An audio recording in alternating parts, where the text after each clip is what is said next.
the statewide eviction moratorium went into effect, I believe it was in April. It was designed to protect from eviction tenants and their families from all but what are called essential evictions. So you couldn't be evicted and can't still be evicted for non-payment of rent or for no reason at all, or for a minor lease violation.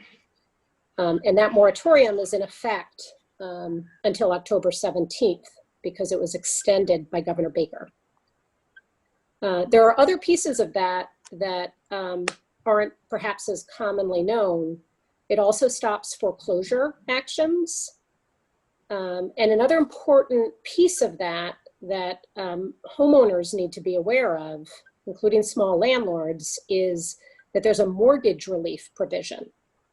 And that is still available to folks who are having trouble paying their mortgage. They can get, through the moratorium protections, up to 6 months of mortgage relief. So essentially it's forbearance. It tacks those mortgage payments onto the end of your mortgage, which could be 20 years from now. So it's an important protection for people to know about. On the federal level, the federal government, through the Center for Disease Control, or the CDC, issued a nationwide moratorium. It is not as protective as the Massachusetts moratorium. You have to demonstrate that you were impacted by COVID. You have to demonstrate that you applied for any available financial assistance programs if you are being evicted for non-payment of rent. And the federal moratorium also is more permissive for eviction because you can be evicted for any lease violation. Whereas the Massachusetts moratorium restricts any evictions except for the health and safety threats. So, and there are challenges being brought against the federal moratorium, just as there were to the state moratorium. So we can't take that for granted either.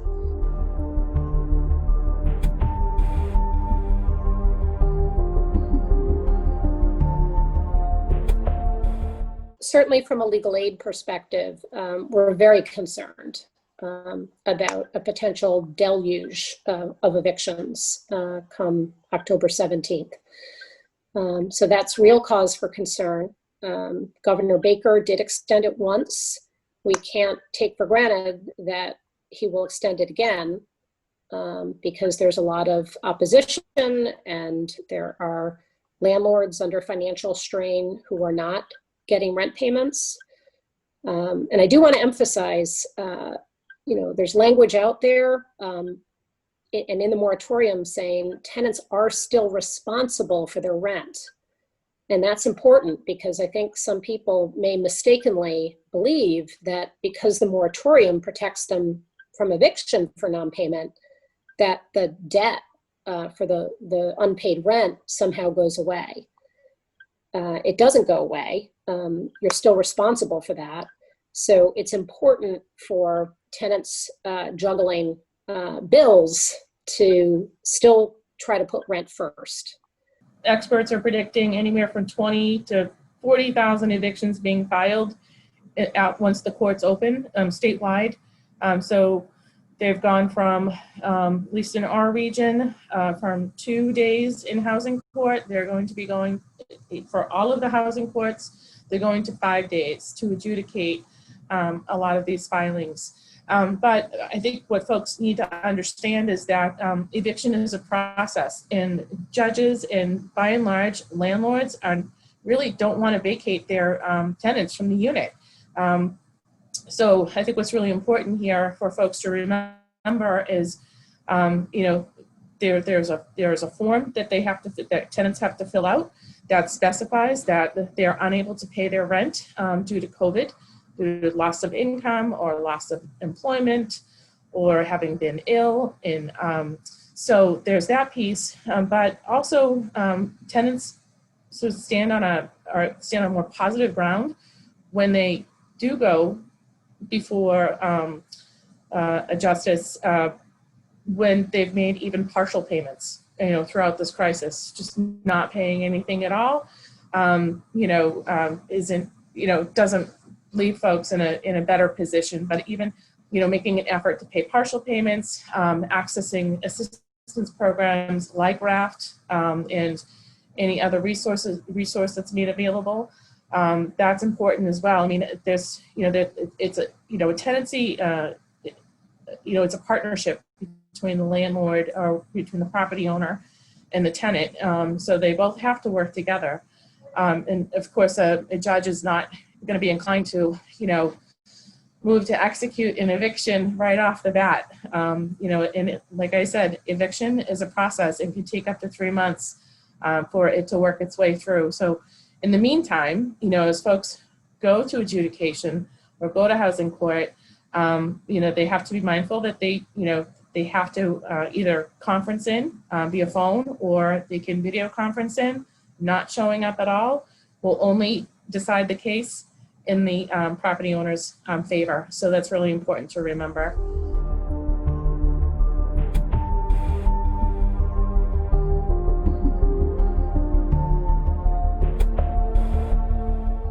For families, individuals, homeowners, renters, if they are in a precarious situation in terms of their housing and maintaining safe and affordable housing, particularly because of the COVID, because of the pandemic, because of job loss, because of any of those, unforeseen consequences that this health crisis has brought us.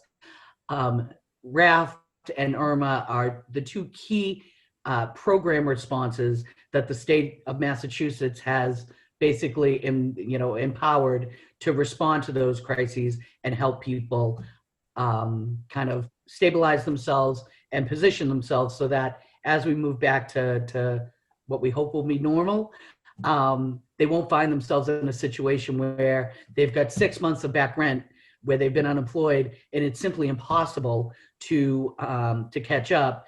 And on the flip side, it protects property owners, landlords from not being able to collect those funds. The RAFT program, an acronym like so many, is rental assistance for families in transition. So it gives you a hint of what we're doing, but it really doesn't give the full scope. But RAFT is a program that's been in place for about 15 or so years. It was designed to originally assist families in very specific ways. It's meant to rescue tenancies that are in danger of eviction, and it was meant to help families establish new tenancies, so that we were basically, the program is set up to help families avoid homelessness, recognizing that those kind of short-term investments really pay off in the long run when you're able to keep people safely housed rather than having them tip into abject homelessness. So, again, the program has run for a number of years. Community Teamwork has been the administrator for all that time here in this region. So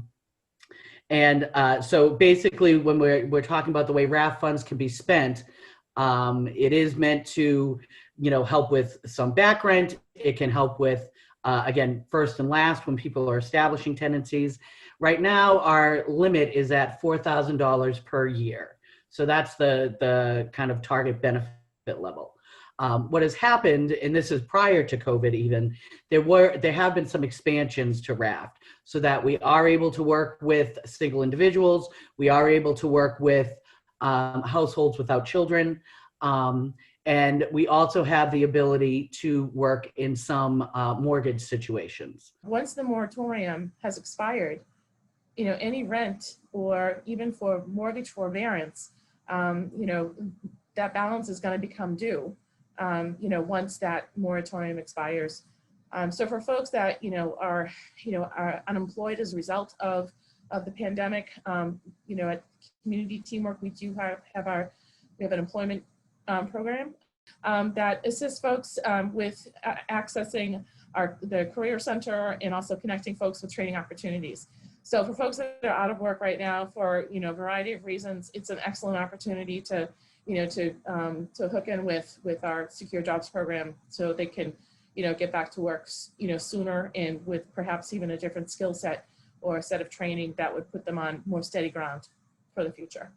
For the near term, if folks are lacking income enough to, you know, pay their rent and keep current or at least pay back rent, they can go to www.commteam.org, and we have our RAFT application actually posted right on our website. So they can go right in through that link, plug in all their information, upload all the documents that we need.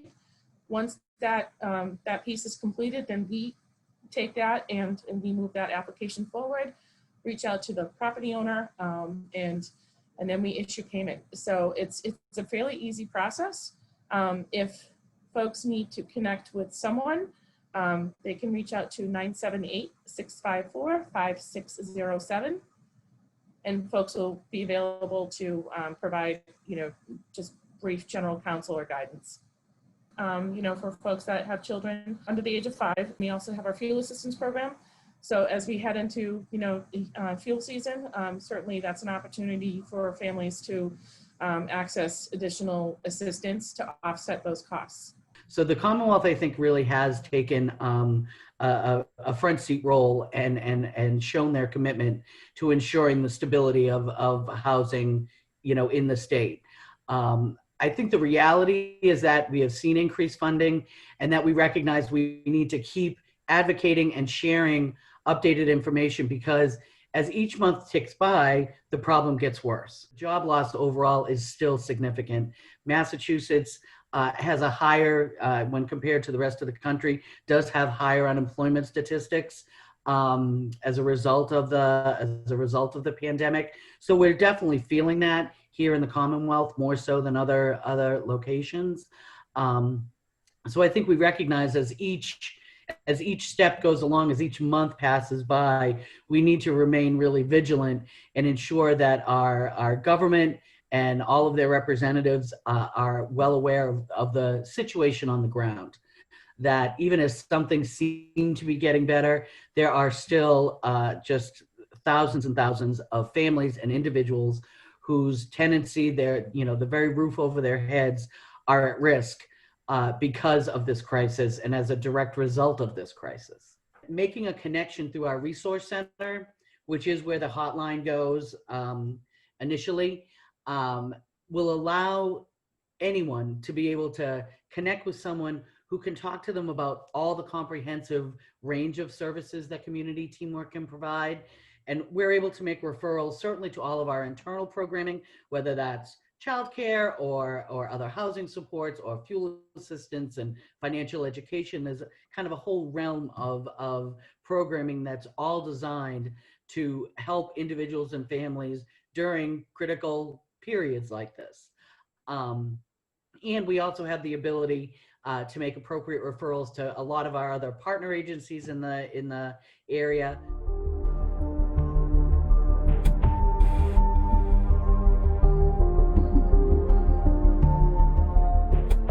So the most important message to get across is that if you as a tenant family get served with an eviction complaint, whether it be pre-moratorium for one of these essential evictions or post-moratorium for non-payment of rent, you need to act quickly to get legal advice and to exercise your rights. Every eviction complaint has an answer date. And by that date, the tenant needs to file an answer, and they have rights. They can include in that answer, and there's a terrific form for this that's available at Mass Legal Help. We at Legal Aid can make those forms available. But there are defenses, there are counterclaims that you can include. You also have the right to discovery. And again, these documents are due by that answer date. And that answer date might be on the back of the complaint, or it might be on the corner of the complaint in the front. You need to find out what that answer date is and have that answer filed on time. You also have the right to ask for a jury. And if you don't file your answer timely, you give up that right. And this is all very important to level the playing field. Yes, landlords may be out some rent or may need to raise their rent or want to evict a tenant. But tenants have rights too, and it may be that during the moratorium, they went with perhaps repairs not getting made, or other code violations that impacted the value of their apartment. So there will be give and take, and there will be a lot of efforts to mediate these cases fairly. So get legal help, know what your rights are, file on time. There's lots of different ways of doing that. We have a paralegal who speaks Khmer, Eden Chorm. Lowell area residents can call her directly for legal help or email her. There are also self-guided programs under gbls.made.org where you can fill out your own answer and discovery. We can help ensure that you get that filed electronically on time and served on your landlord.